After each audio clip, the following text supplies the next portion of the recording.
नमस्कार साथियों, मैं आपका दोस्त अशफाक अहमद और आप देख रहे हैं देशभक्त चैनल। ये बी एस येदुरप्पा कर्नाटक के 4 बार सीएम बन चुके हैं। भले ही मतलब कभी भी 5 साल का पूरा टर्म कंप्लीट नहीं किया, लेकिन 4 बार बने और वो सबसे बड़े नेता है भाजपा के कर्नाटक में।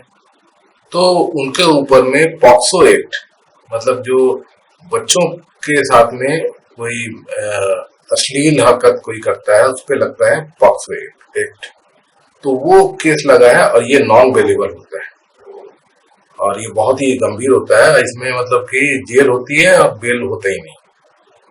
तो एक चीफ मिनिस्टर, इतना सीनियर आदमी, इतना एजेड आदमी, वो ऐसी अश्लील हरकत किया, तो ये तो बहुत गंभीर मामला है। और इस पे ये हुआ था इसी साल फरवरी में। और जो वहाँ की पुलिस है तो उनको इन्वेस्टिगेट करने के लिए बुलाती थी, वो जा नहीं रहे थे।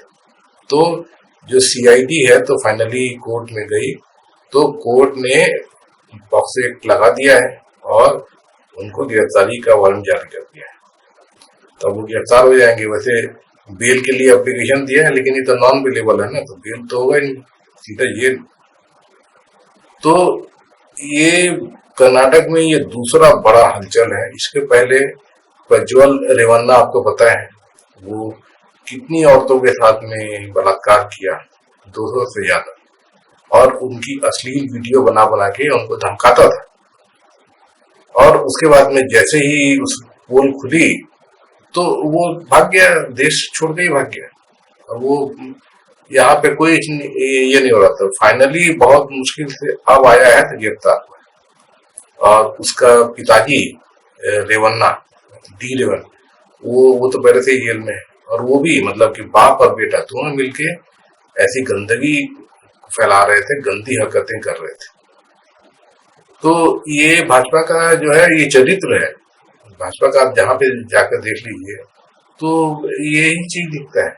अभी इसी हफ्ते, पिछले हफ्ते जो बीजेपी आईटी सेल के हेड है अमित मालवीय, तो उनका केस सामने आया है। और आरएसएस के एक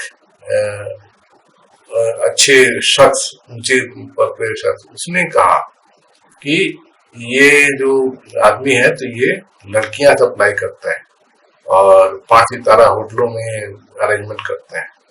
और जो भाजपा के नेता लोग होते हैं तो वो इन लड़कियों का वो उपयोग करते हैं, वो अपने क्लाइंट्स के लिए, अपने पार्टी के लिए। तो ये बहुत बड़ा एक्सपोज। और तभी भी भाजपा के अंदर में कुछ नहीं होता है। और इसके पहले बीजेपी आईटी सेल के ही बीएचयू के बनारस के 3 लड़के पकड़ाए। एक लड़की के साथ में बलात्कार किया और उसके बाद में वो मजे से घूम रहे थे। पुलिस केस ही नहीं कर रही क्योंकि बीजेपी के लोग हैं और मतलब सत्ता पार्टी के लोग हैं। और किसी पुलिस वाले की हिम्मत नहीं कि उनको गिरफ्तार करें। और वो तो 1.5-2 महीना वो घूमते रहे, बाद में जाके जब खूब प्रेशर पड़ा तब जाके गिरफ्तार हुआ। और उसके बाद में भी क्या केस हुआ कुछ पता नहीं। अभी वो मामला कहाँ है कुछ पता नहीं। तो भाजपा का ये जो दिखता है आपको, तो ये ऐसा क्यों होता है कि जितने भी देखिए तो जितने भी जो पापी लोग हैं वो सब भाजपा में ही बैठे दिखते हैं। वो हर तरह के पाप करते हैं। तो ये बलात्कार हो गए या जो काला धन और इतना भी सब ब्लैकमेलिंग और हफ्ता वसूली, ये सब भाजपा के लोग करते दिखते हैं।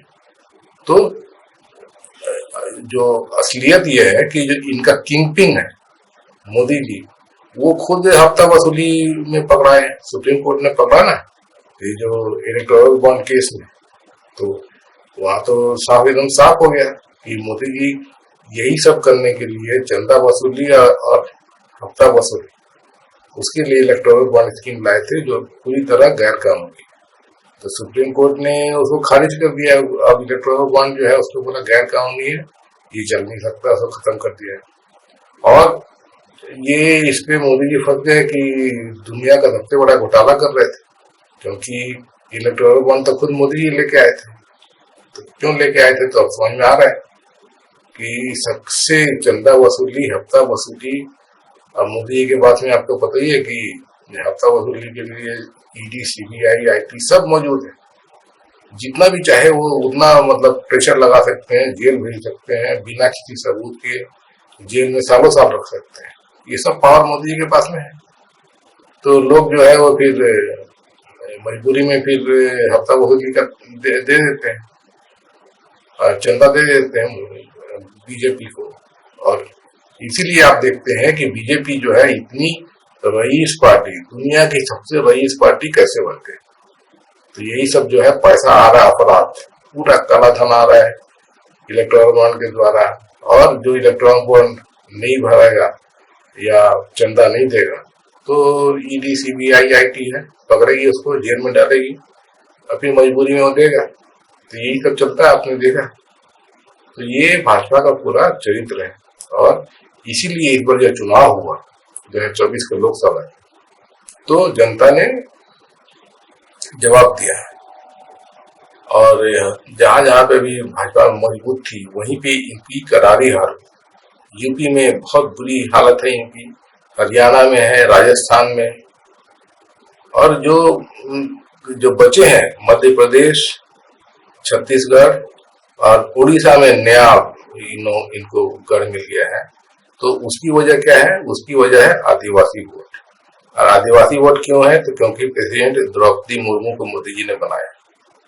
तो आदिवासी वोट अभी भी मोदी जी को मिल रहे हैं।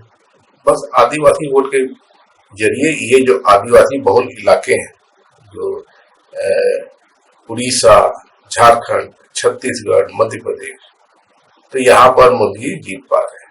अदरवाइज जो है बाकी जगह देख लीजिए, यूपी में आदिवासी नहीं है, वहां भी एकदम पत्ता साफ। राजस्थान में बहुत कम आदिवासी है, वहां भी पत्ता साफ। हरियाणा में आदिवासी नहीं है, वहां भी पत्ता साफ। जो जो घर थे वहां तो मोदी जी जा रहे हैं। ये आदिवासी वोट भी अगर मोदी को मिलना बंद हो जाए तभी तो मोदी जी कहीं नहीं रहेंगे, हर स्टेट हारेंगे। तो ये हकीकत है। और यही जो है इनका हिसाब किताब है कि भाजपा जो है वो सिर्फ काले धंधे करने वाले लोग हैं और काले धंधे ही करते हैं। और ये कितना भी हो जाए तो मतलब हमेशा कुछ ना कुछ इनका कोई ना कोई पकड़ाता रहता है, क्योंकि पूरी की पूरी भाजपा इसी तरह की है, पूरे काले लोग, काले धंधे। नमस्कार साथियों, मैं आपका दोस्त अशफाक अहमद और आप देख रहे हैं देशभक्त चैनल। ये जो मेरा वीडियो है अगर आपको पसंद आता है तो लाइक कीजिए, शेयर कीजिए और मेरे चैनल को सब्सक्राइब कीजिए। मेरी आवाज़ जो है ज़्यादा से ज़्यादा लोगों तक पहुंचेगी तो जो खबर है जो मैं दिखाता हूं तो उससे लोगों का फ़ायदा होगा, क्योंकि मैं सच्ची खबरें दिखाता हूं और जो सच के साथ रहता हूं।